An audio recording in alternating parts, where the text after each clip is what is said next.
माझा पाल्य माझा भाचा सक्का पार्थ मारुती यादव इयत्ता 8वीमध्ये श्रीमती रेवबाई बाळाजी देवकर विद्यालयात शिकतो. काल दुपारी साधारण 2:15-2:30च्या दरम्यान मला फोन आला पडवळ सरांचा की शाळेत थोडी भांडणं झालीत आणि ब्लेड लागले, तर तुम्ही शाळेत या. तर मी बेल्ला या ठिकाणी कामानिमित्त होतो आणि तिकडून मी त्यांना उलट असं म्हणलं की बाबा काय नाव? माझं नाव निखिल दांगट, निखिल बबन दांगट, तुमच्या भाषेचं काय नाव? पार्थ मारुती यादव, शाळेला कुठे? वडगाव आनंद, श्रीमती रेवबाई बाळाजी देवकर विद्यालय. काय घटना घडली, कुठं घडली, किती वाजता घडली, तुम्हाला काय समजलं? 2:15-2:30च्या दरम्यान जी घटना घडली तर मला फोनवरती समजलं की बाबा असं असं कोणाचा फोन आला? शिक्षकांचा फोन आला, काय नाव? पडवळ सरांचा. अच्छा, पडवळ सरांचा मला फोन आला की बाबा असं असं झालंय शाळेत जरा आणि ब्लेड लागले, कोणाला लागले काय लागले असं काही सांगितलं नाही. आता मी म्हटलं सर मी कामात आहे, मी मिसेसला फोन करून सांगतो शाळेत यायला, जर इमर्जन्सी नसेल तर.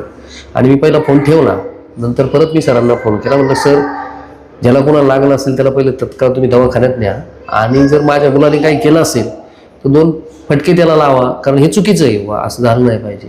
आणि एवढं करून मी फोन ठेवणार. ते सर म्हणजे नाही निखिल जरा इमर्जन्सी तूच आला पाहिजे. मग मी जरा थोडंसं बा इमर्जन्सी म्हणलं, मला वाटलं काय ब्लेड आहे कुठेही लागू शकतं काही होऊ शकतं म्हणून मी आलो. तर मी आलो तर शिक्षक लोक तिकडून घेऊनच येत होते आणि हॉस्पिटलमध्ये आल्यानंतर मला कळालं की बाबा दुसऱ्या 2 मुलांची भांडणं झाली होती आणि ते भांडणं झालीत म्हणून सोडवायला हे तिथं गेले. प्राथमिक माहिती मला एवढीच कळाली आणि ते तिथं सोडायला गेल्यानंतर मग त्यांना लागलं बाबा, ते म्हणले काय कटर वगैरे होतं असं तसं. मग मी त्याच्यावरती जास्त वेळ नाही घालवला की तर आपल्या मुलं आहेत, जीव महत्त्वाचं आहे म्हणून डॉक्टरांना डायरेक्ट फोन केला, इथं बोलवलं. डॉक्टर इथं होते खाली आणि आतमध्ये घेतलं. ज्या वेळेला ते रुमाल काढला त्यावेळेला ती जखम इतकी मोठी होती किंवा एखादा वार केल्यासारखी, खून केल्यासारखी अशी ती जखम होती.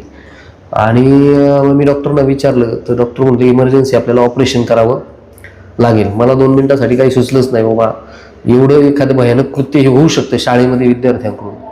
आणि मी म्हणजे जसं ते ओपन केलं तर पूर्ण रक्त वगैरे त्याचं हे बाहेर आलं. ते म्हणजे आपण कसं म्हणतो की एकदम मला असं वाटलं की 2 मिनिटासाठी काहीतरी मेजर इश्यू घडलेला आहे.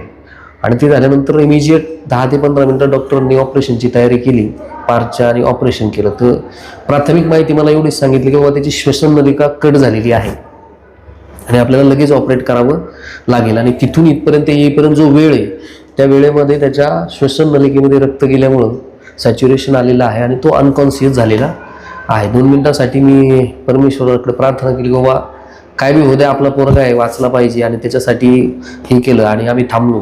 साधारण 1.5 तास ऑपरेशन चालू होतं. 1.5 तास ऑपरेशन चालू असताना तोपर्यंत दुसराही विद्यार्थी त्याच्याबरोबर होता, वाळुंज म्हणून, आयुष वाळुंज. तर दरम्यानच्या काळात मी त्याच्याशी थोडीशी त्याला स्ट्रेचेस वगैरे पडले, 12-13 टाके पडले.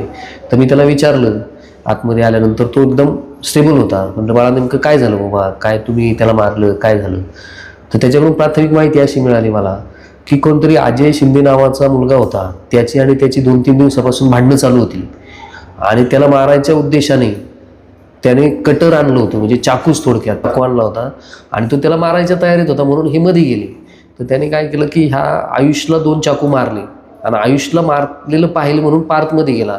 तर त्याने डायरेक्ट पहिला चाकू मारला तर तो पार्थच्या डोक्याला लागलेला आहे पहिला पाठीमागं आणि दुसरा घाव जो आहे तो डायरेक्ट घशापाशी लागलेला आहे.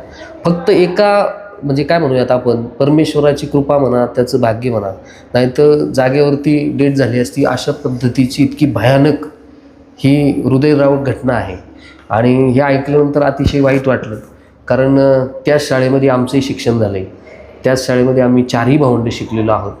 पार्थची आईसुद्धा तिथंच शिकलेली आहे, रेवबाई बाळाजी देवकर विद्यालयामध्ये. शिस्तप्रिय असणारी तालुक्यातली सगळ्यात 1 नंबरची शाळा. पण आज आमच्या मनामध्ये इतकं भीतीचं वातावरण आहे. विद्यार्थी आपण तिथं कशासाठी पाठवतोय? आज त्याला चांगलं शिक्षण मिळावं म्हणून अकोल्यावरून मी त्याला इकडं आणलं. परिस्थिती आज तिकडे जर पाहिली तर सगळा पसा एरिया आहे, एज्युकेशन नाही मिळत, चांगलं शिक्षण मिळावं या उद्देशाने तो मामाकडे आहे. आणि आता त्याच्या आईवडिलांना मी उत्तर द्यायचे अशा घटना घडल्यानंतर त्यावेळेला इतकं वाईट वाटतं की जी शिस्तप्रिय असणारी शाळा आहे त्या शाळेमध्ये अशी घटना घडली. आणि या घटनेने पूर्ण म्हणजे परिसरामध्ये एक वातावरण, कारण सगळी मुलं त्यावेळेला ग्राउंडवरती होती आणि भीतीचं वातावरण सगळीकडे पोहोचलं. त्यानंतर शिक्षक लोक इथं होते, संस्थेचे अध्यक्ष इथं आले होते. या घटनेमध्ये आम्ही कुठेही कोणाला काही बोललो नाही. परंतु मला याच्यातून एकच सांगायचं आहे ही आज तालुक्यामध्ये हृदय पिळवटून टाकणारी घटना आहे. कारण अतिशय लहान मुलं म्हणजे 12-13 वर्ष 14 वर्ष हे अजिबातही या पद्धतीचं वय नाही. तुमच्या भाषेचं वय किती? माझ्या भाच्याचं वय 14 वर्ष आणि त्याचं 15 वर्ष. तो 9वीला आहे. हल्ला केला त्याचं वय? ज्याने हल्ला केला तो 9वीला आहे, त्याचं 15 वर्ष वय. आणि हे दोघांवरती हल्ला झाला हे 8वीला आहेत आणि ह्यांचं वय 14 वर्ष आहे. म्हणजे अतिशय लहान मुलं. म्हणजे तसं जर पाहिलं तर या विषयाचं हे नाही. तर माझी पहिली तर विनंती आहे की बाबा ही जी काही घटना आहे ही अतिशय क्लेशजनक आहे, अतिशय हे आहे. कारण आज पालकांनी कुठल्या पद्धतीने शाळेत मुलं पाठवायची, काय सिक्युरिटी आहे ह्याच्यावरती शाळा व्यवस्थापन समिती काय करते, शिक्षक लोक काय करत आहेत ह्याच्यावरती फार मोठा प्रश्न आमचा आता उभा राहिलेला आहे. त्याच्यानंतर आम्ही त्यांच्याशी संवाद साधण्याचा प्रयत्न केला की बाबा ठीक आहे, आता जी झालेली घटना आहे ती आपण बदलू शकत नाही, परंतु कुठंतरी ह्याला हे झालं पाहिजे, आपण कुठंतरी त्याची जबाबदारी स्वीकारली पाहिजे, कुठंतरी काय झालं पाहिजे. पण अद्यापही सर म्हणजे 24 घंटे उलटून गेल्यानंतरही याच्याशी संवाद करायला कुणीही तयार नाही. बाकीची जी काही मंडळी आहेत ती मंडळी सारवासारव करण्याचा प्रयत्न करत आहेत. दोन्ही विद्यार्थी पाहिले गरीब आहेत. मुळात महत्त्वाची गोष्ट आहे की परमेश्वर कृपेने जीव वाचला आहे आणि हा जर जीव गेला असता तर ह्याची जबाबदारी कोण घेणार, याच्यासाठी कोण जबाबदार आहे हे कोणीही सांगायला आजपर्यंत तयार नाही. डॉक्टरांनी काय सांगितलं? डॉक्टरांनी सांगितलेलं आहे की त्याची ती जी काही कॉर्डचा प्रॉब्लेम झालेला आहे श्वसननलिकेचा, त्याचा आवाज जाऊ शकतो. आवाज जर म्हणजे चान्सेस आहेत आवाज जाऊ शकतो किंवा त्याचा आवाज हा घोगरा म्हणजे आपण कसं म्हणतो की लिप्स त्याच्या जे काय आहेत कारण ते कनेक्ट आहे, खरखर होऊ शकते किंवा काय होऊ शकतं. आज त्याच्या आयुष्याचा प्रश्न येऊन उभा राहिला आहे आणि या घटनेला कुणी सिरियस घ्यायला तयार नाही. दोन्ही मुलांचा धोका टळलाय? हां, आता तर डॉक्टरांच्या म्हणण्यानुसार दोन्ही मुलांचा धोका टळलेला आहे. आयुषला आज ते डिस्चार्ज करणार आहेत, पण काहीतरी पोलीसचं स्टेटमेंट वगैरे त्याचं घ्यायचं कारण तो आता ओके झालेला आहे. परंतु पारचा जो विषय आहे तर त्यांनी कमीत कमी पुढचे 8-15 दिवस त्याला हॉस्पिटलाइज ठेवावं लागेल आणि 6 ते 7 दिवस तो ICU मध्ये राहील असं डॉक्टरने सांगितलेलं. पण तो आता सध्या डेंजरमधून बाहेर आहे. ही परमेश्वराची कृपा आहे, त्याबद्दल हे नाही. परंतु परमेश्वर कृपेने तो वाचलेला आहे. आता एक खाजगी हॉस्पिटल आहे, साधारण किती खर्च वगैरे असं काय? आता सर टेंटेटिव्ह तर काही चर्चा सरांशी माझी झाली नाही, पण रात्री ऑपरेशन झाल्यानंतर जी चर्चा झाली तर साधारण 2-2.5 लाख रुपये आपल्याला खर्च येऊ शकतो. आणि जर सेकंड सर्जरी करायला लागली म्हणजे त्या संदर्भातली स्पेशलायझेशन, कारण आता इमर्जन्सीमध्ये आपण इकडे ऑपरेशन केलेलं आहे, जर लागलंच सल्ला घेऊन तर ते पुढं काही जाऊ शकतो. पण असं साधारण 2-2.5 लाखापर्यंतचा खर्च डॉक्टरने सांगितलेला आहे, अपेक्षित आहे. त्याच्यावरती पोलीस कंप्लेंट? सर MMC दिलेली आहे. मी सरांना जाऊन भेटून आलेलो आहे, स्वतः मी PI साहेबांना भेटून आलेलो आहे. MMC केलं म्हणजे काय, ऑनलाईन कंप्लेंट? नाही, ज्या वेळेला हॉस्पिटलला येतं आम्हाला हेच अपेक्षित होतं सर, म्हणजे वैयक्तिक मला तरी की बाबा शाळेने ही कंप्लेंट करायला हवी होती, परंतु ही कंप्लेंट हॉस्पिटलने पोलीस स्टेशनला दिली. संस्थेने पण पत्र दिलं असं कळतंय? नाही, अजूनपर्यंत माझ्यापर्यंत तशी माहिती नाही. संस्थेच्या अध्यक्षांनी सांगितलं की आम्ही सुद्धा पोलीस स्टेशनला नाही दिली असेल सर, पण या प्रोसेसमध्ये फार वेळ गेला ना. आणि तसं जर त्यांचं हे होतं तर त्यांनी आम्हाला विश्वासात घ्यायला पाहिजे. तुमची मागणी काय? आमची मागणी एवढीच आहे सर की आता ही जी भयानक कृत्य झालेलं आहे याला कुठंतरी आळा घालायचा असेल. हां, पालक म्हणून आम्ही जबाबदारी, आम्ही असं म्हणत नाही की आमची जबाबदारी नाही, पालक म्हणून आमची 100% याच्यामध्ये जबाबदारी आहे. परंतु जे काही व्यवस्थापन आहे शाळेचं, या व्यवस्थापनाबरोबर गाव आज सर जर आपण पाहिलं तर परिसरामध्ये ही ज्या वेळेला माहिती जाते तर संपूर्ण परिसरामध्ये एक वेगळा मॅसेज जातो. आणि तिथे 5वी पासून 10वी पर्यंत विद्यार्थी आहेत. आज 450 विद्यार्थी ग्राउंडवरती असताना ही घटना घडते, त्यांच्यासमोर घडते. आणि मुलांसमोर घडल्यानंतर तुम्हाला माहिती आहे बालमनावरती होणारा जो परिणाम आहे तो अत्यंत क्लेशदायक आहे. आज जवळजवळ मुलामुलींची शाळा आहे आणि आज तुम्ही विचार करा, आज एखाद्या 2 मुलांवरती असा हल्ला होतो, उद्या जाऊन हाच राग डोक्यात ठेवून पुन्हा होणार नाही याची शाश्वती कोण देणार आहे का? माझं वैयक्तिक मत आहे ह्याच्यावरती योग्य तो न्याय झाला पाहिजे. शाळा व्यवस्थापन समिती असो किंवा त्या संस्थेशी रिलेटेड जे सगळे लोक आहे ह्यांची तिथं चौकशी व्हावी. जो याच्यात दोषी आहे त्याला 100% न्यायिक जी काही कारवाई आहे ती त्याच्यावरती झाली पाहिजे. त्याच्यात आमचा मुलगा दोषी असेल तरी त्याच्यावर कारवाई व्हावी या मताचा मी आहे. कारण आज जर आपण समाजामध्ये जगतो तर या वाईट कृतींना कुठंतरी आळा घालायचा असेल तर कुणीतरी पुढे येऊन त्याला वाचा फोडली पाहिजे. आणि माझं वैयक्तिक मत आहे की या घटनेचा जो काही परिणाम आहे तो विशेष करून विद्यार्थ्यांवरती हा भयानक झालेला आहे. तर ह्याच्यावरती शाळेने सुद्धा त्यांच्यासाठी सामुपदेशन कार्यक्रम राबवला पाहिजे. त्यांना तुम्ही सांगितलं पाहिजे का ह्या गोष्टी म्हणजे अतिशय भयानक आहेत, क्रूर आहेत आणि ह्याचा परिणाम दुर्गामी परिणाम आपल्यावरती होतो. लोकांची सायकोलॉजी, विद्यार्थ्यांची जी सायकोलॉजी ती बाहेर काढण्यासाठी सुद्धा संस्थेने प्रयत्न केले पाहिजे असं मला वैयक्तिक वाटतं. आणि जे काही दोषी आहेत त्यांच्यावरती योग्य ती कारवाई करण्यासाठी कुणीही म्हणजे त्याच्यामध्ये इंटरफिअर करू नये, म्हणजे राजकीय बी करू नये आणि सामाजिकरित्या पण कुणी असा इंटरफिअर करू नये की बाबा नाही हे, कारण झालेली कृती जी आहे ती अतिशय क्रूर आहे, भयानक आहे आणि ती जर आपण असंच सोडलं तर ती वाढत जाईल आणि त्या कृतीतून काहीतरी वेगळा परिणाम घडू शकतो.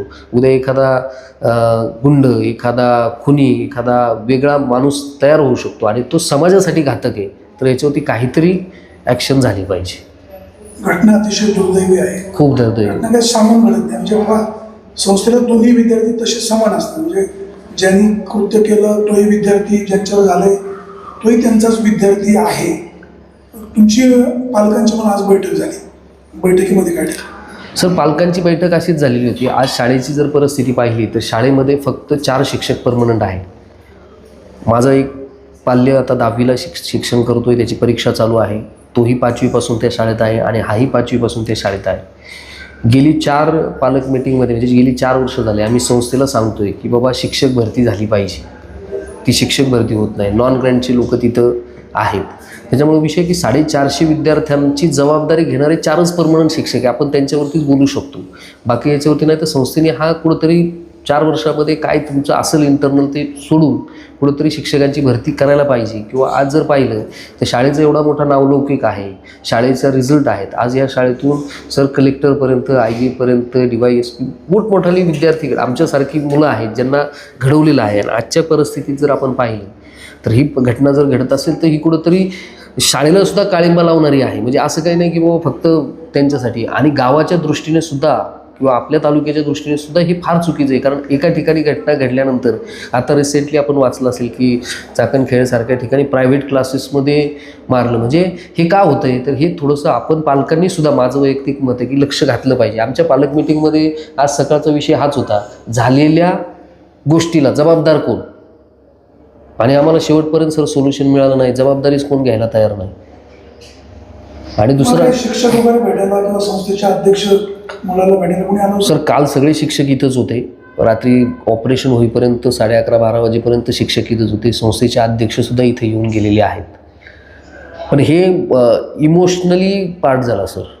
पण कुणीतरी त्या जोखीम घ्यायला पाहिजे. ही जोखीम घ्यायला कोणच तयार नाही आहे. तर ती जोखीम कुणीतरी घ्यावी असं आमचं मत आहे. हॉस्पिटलचं बिल कोण भरणार आहे प्रश्न समोर आहे सर. सगळ्यात मोठा प्रश्न आहे. आज ते गटकुटुंब पाहिलं तर ज्या मुलाला आता डिस्चार्ज करायचं आहे ते कुटुंब शेती करून जगते.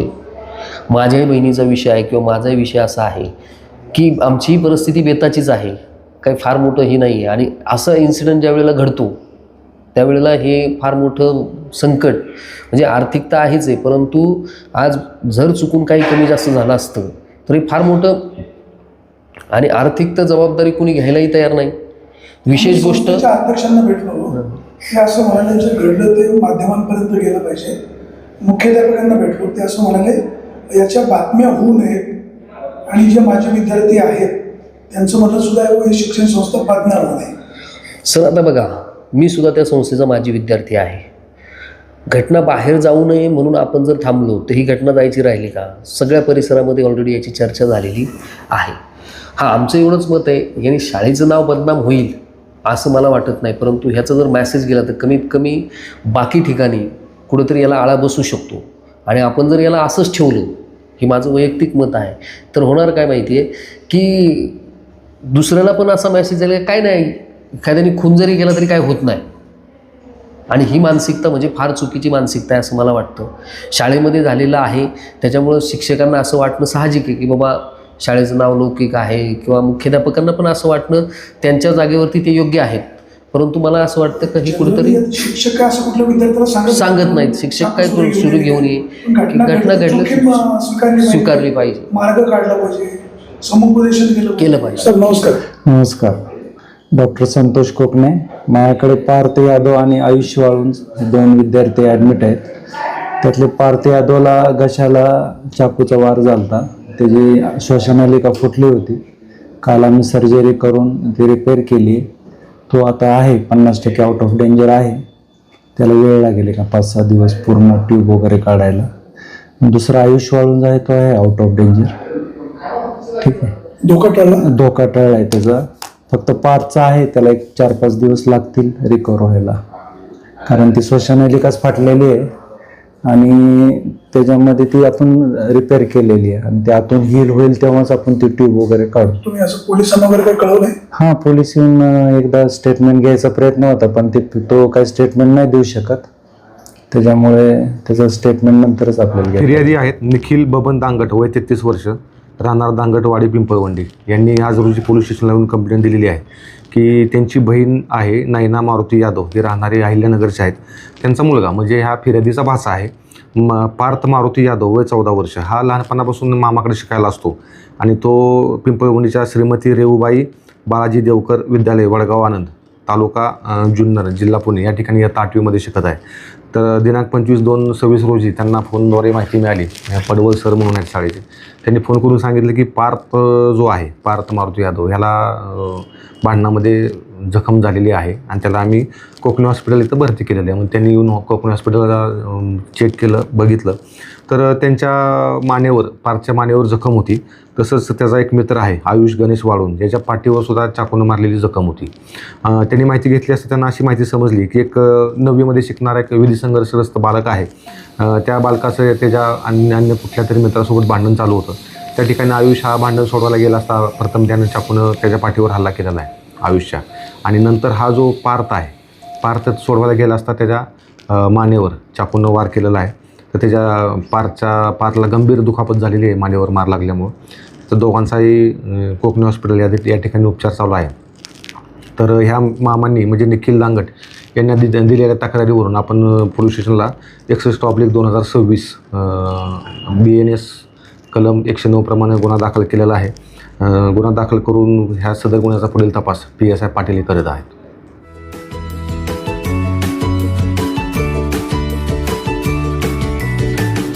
बातम्या शेतीच्या, बातम्या मातीच्या, बातम्या अन्यायाच्या, गुन्हेगारीच्या,